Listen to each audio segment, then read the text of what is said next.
Okay, game, pag-usapan ho natin itong pinaka-latest na press con ng DILG na kung saan ipresenta na ho itong si Pastor Apollo Kibuloy. Pero bago ho yan, bago ang lahat ng yan, magkalinawan ho muna tayo. Kasi misleading na naman ho itong press con na to. At marami naman hong malulokong mga Pilipino dito sa mga banat na to ni Benhur Abalos. Linawin ho natin. Atty. Torion, Governor Ubahib, ISAP. Atty. Torion, Governor Ubahib, ISAP. Wala hong Abalos, walang Torre, walang Marbil, ha? Atty. Torion, nagpatulong kay Governor Ubahib, kumontak sa ISAP. Malinaw ho, wala hong kinalaman ng DILG at PNP sa pagsuko na yan ni Pastor Apollo Kibuloy. Malinaw ho ba yun? Kasi lahat ho ng pinaliwanag natin na yan, ititwist ho lahat yan netong mga opisyal ng pamahalaan na to para ma-justify ho nila yung kapalpakan, kalukuhan, kabalbala na pinagagawa nila diyan sa KOJC compound. Heartbeat, yung ground penetrating radar, doomsday bunker. Para ma-justify ho nila yan, gagawin ho nila Atty. Torion, Governor Ubahib, DILG Torre Abalos. Naku po, yari tayo dyan. Hindi ho sila kasama sa pag-surrender na yan ni Pastor Apollo Kibuloy. Sumurrender ho siya, hindi ho siya nahuli. Taliwas ho sa paglalabas ng balita nitong mga bayarang mainstream media na to. Malinaw na ho, bago ho natin panoorin itong kay DILG Secretary. Linawin lang ho natin kasi yung ISAP hindi ho kasama dyan yung armed forces kasi hindi naman ho mahilig ang armed forces sa pagpapabidang kagaya nitong si Abalos. No, maigi na hong umpisa pa lang ng video natin na ilatag na ho natin yung facts dito sa issue. Kasi mahirap na eh. Along the way, biglang babanatan tayo nitong si Abalos na kesyo nagkukay sila, kesyo may heartbeat, kesyo ganon, kesyo ganyan. Ang katotohanan ay galing mong bundok si Pastor Apollo Kibuloy. Okay? Ayun na nga mga kababayan, ipresenta na ho nitong si DILG Secretary Benhur Abalos, itong si Pastor Apollo Kibuloy at ang yung ibang mga nasasaktal, no? Diyan sa publiko ngayong hapon. Ito si Abalos, kasama ho niya itong si Marbil at itong si Torre dito sa presko na to. Pero bago ho natin puntahan yung presko na yan, meron ho tayong nakitang video. Kasi mamaya magkakaroon ng budget deliberation ulit ng OVP dyan sa House of Representatives. Pero bago ho yung budget deliberation na yan, bukas ho magiging okupado na naman tayo. Parang yung mga Pilipino ngayong mga panahon na okupado ang mga Pilipino. Bakit kanyo? Nandiyan yung issue ni Alice Go, kay Pastor Kibuloy. Ano pa, ang budget deliberation kay Vice President Sara Duterte. Napakarami ho. Meron pang Quad Committee hearing. Anong tawa? Kahit na naghihirap na ang buong sambayan ng Pilipino, basta makakita lang ng malateleseryang gobyerno ang mga Pilipino, masaya na po sila. Ito, pakinggan natin itong si Vice President Sara Duterte. Mag-react po tayo, ha? Habang magre-react po tayo dyan, mamaya ka na, Boeing, ha? Mamaya meron po tayong update kay Boeing. Habang pinapanood po natin itong si VP Sara, napakaganda po ng mga tinuro dito ni Vice President Sara Duterte. Ito, Vice President, Vice Sara spent 125 million in just 11 days. Ito mas matindi. Alam niyo ba yung ginawang pamimigay ng ayuda nitong sa Tambaluslos diyan sa Mindanao at diyan sa Davao? Ngayon, alam niyo kung magkano ang nagastos diyan sa Mindanao? 1.2 billion pesos. Pero tahimik ho yung mga congressman na yan diyan sa napakalaking gastos na yan nitong si Tambaluslos. Hindi naman ho niya trabaho mamigay ng ayuda.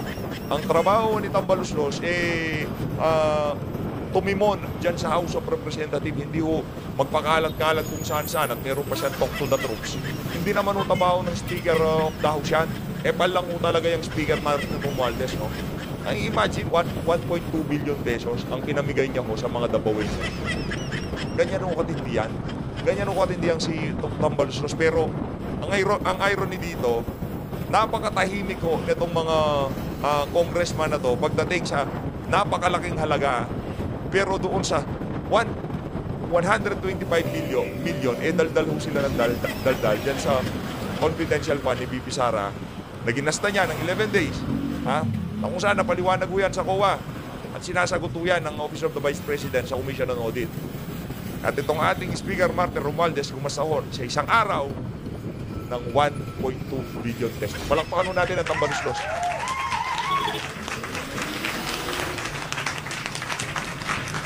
Ito, pakinggan natin itong si Vice President Sara Duterte. Panoorin nga natin ito sa malaking screen. Ito, dito na lang ako dito. Pwede na ako dito, pwede. Lakasan natin, pakinggan nyo itong si Bibi Sara. Po, Madam Vice President, una sa lahat nagpapasalamat po kami sa pagkakataon na binigyan niyo po sa amin at makapagtanong po sa inyo. Pero bago po ang lahat, ma'am, ano po ba ang dahilan at nabigyan niyo po kami ng pagkakataon na magpa-unlock po kayo ng interview? Maraming salamat sa pagkakataon na ibinigay sa akin ngayong araw na ito. Nagpa-interview ako dahil gusto ko na malaman ng taong bayan at ma-explain sa taong bayan kung bakit hindi ako sumasagot sa question and answer sa budget hearing ng Office of the Vice President para sa budget proposal namin 2025. Gusto ko kasi na maintindihan ng taong bayan saan ba ako nanggagaling.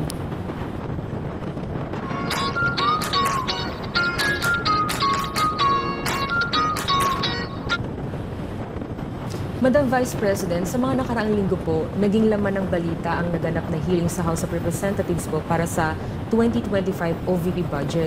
May mga nagsasabi na nag-asal Bratanella daw po kayo, lalo na sa House of Representatives. Hindi daw po kasi kayo sanay na matanong sa mga bagay-bagay, kaya ganoon na lamang po ang naging asta ninyo. Ano po ang reaksyon niyo dito? Sanay ako na sumagot sa mga tanong ng mga bagay-bagay. Kaya nga, di ba, nagbibigay ako ng mga interview kahit hindi siya arranged na interview, mga ambush interview ng media kung saan nakukuha nila yung mga katanungan ng taong bayan. Sanay ako sa ganyan. At alam ng taong bayan na hindi ako Bratinella o spoiled brat dahil kilala nila ako simula nung ako ay nasa Davao pa, simula nung ako ay mayor pa, hanggang naging vice president ako. Kilala ako ng taong bayan na hindi ko inaabuso ang aking power at ang aking authority sa lahat ng mga opisina na nahawakan ko. Testigo ko ang buong bayan na hindi ako isang spoiled brat. In fact, nung ako ay lumalaki, hindi naman, ang mga kaibigan ko, hindi naman sila galing sa political na pamilya, sa mga mayayaman na pamilya, sa mga powerful na pamilya. Sila ay mga ordinaryong tao lamang at yun ang kinalakihan ko. Isang ordinaryong environment ng isang ordinaryong citizen ng ating bayan. Sa palagay, wala ko tayong maraming komento dito. Pakinggan lang natin ang explanation itong si Vice President Sara Duterte. Importante ho kasing malaman ito ng ating mga kababayan kung bakit hindi siya sumasagot doon sa mga tanong na nitong mga walang yang congressman na itong pagdating kay Marcos Jr. meron silang parliamentary courtesy. Dito sa 32 million walang parliamentary courtesy. Mga walang yaho talaga eh. No? Ko, hindi lang sanay ang iilan na mga miyembro ng House of Representatives na hindi nila makuha yung gusto nila at gusto nilang marinig na sagot. At hindi sanay yung mga iilan na mga representatives natin na sinasagot sila. Yun ho talaga yung issue doon. Talagang hindi ho sila sanay. Lalo na itong si anong pangalan nito? Itong si Kimbo, no? Pagka saka yung mga makabayan black, hindi ho nila matanggap pagka sinasagot sila ng pabalang. O hindi naman pabalang, pagka binabanatan ho sila, binabalik sa kanila yung pang-iinsultong ginagawa sa kanila. Lalo na dyan sa mga kinakandak nilang hearing dyan sa House of Representatives. Hindi ho sila sanay sa ganun. Sa kanilang mga patutsada. Kaya sa tingin ko, isa din itong parang atake din nila na parang, Bratinella yan. Kahit na sumagot naman ako, hindi nga lang sa gusto nila. Kaugnay dyan, Madam Vice President, dito sa budget hearing, naniniwala po ba kayo na may kapangyarihan talaga ang Kongreso na busisiin ang budget po ng bawat ahensya ng gobyerno? Siyempre, oo. Nakalagay yan sa ating saligang batas na ang Kongreso natin ang merong power of the purse. Kaya nga, di ba, merong mga budget hearings at merong pagpasa ng budget mula sa House of Representatives at sa Senado natin, sa Kongreso natin. Kinikilala natin yan. Kaya nga, di ba, pumunta tayo doon sa Senate hearing, pumunta tayo doon sa House of Representatives na hearing dahil nagpresenta tayo ng budget. Ang ginawa ko lang ay sinabi ko, i-forgo namin yung question and answer na parte ng budget hearing. Pero kaugnay po dyan, Madam Vice President, hindi po ba dapat malaman din ng taong bayan para sa ang pondo ng OVP?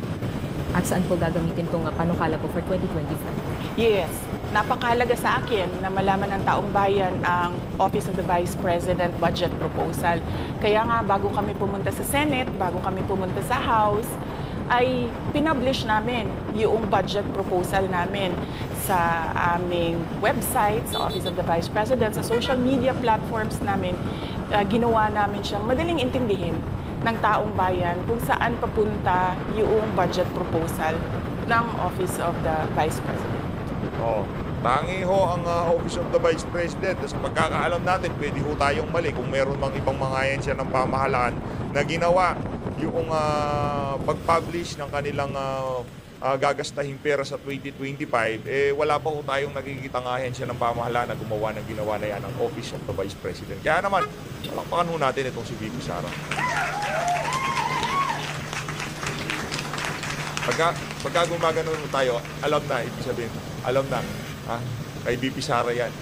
Ma'am, going back din po kanina ang sinabi niyo na yung ilang beses niyo pong sagot sa mga kongresista that you will forgo the opportunity to defend the 2025 budget proposal of the OVP and will defer to the wisdom of the Congress. Bakit tila daw po iniiwasan? Parang ganun po lumalabas na. Oo. Kasi sinasabi ko pa ulit-ulit yon na sinasabit namin sa Congress ang budget ng Office of the Vice President at iniiwan namin sa Kongreso ang desisyon kung ano ang gagawin nila para sa Office of the Vice President. Kaya forgo na namin yung question and answer. Unang-una dahil nakikita namin na ginagamit siya ng ibang mga miyembro, iilan na mga miyembro ng Kongreso para umatake sa akin dahil hindi kami magkasama sa politika. At pangalawa, kasi ang budget ng Pilipinas ay hawak lang ng 2 tao. Nako, yan ako. Abangan ho natin bukas yan ang ako sinasabi. Sino kaya itong 2 tao na to? Binitin pa tayo ni VP Sara. Magkakaroon tayo ng VP Sara serye dito sa PH Update. Sino kaya yung 2 opisyal ng pamahalaan na may hawak, may hostage? Ibig sabihin may hawak, hindi ho lalabas yan kung walang go signal ng 2 tao na yan, di ba?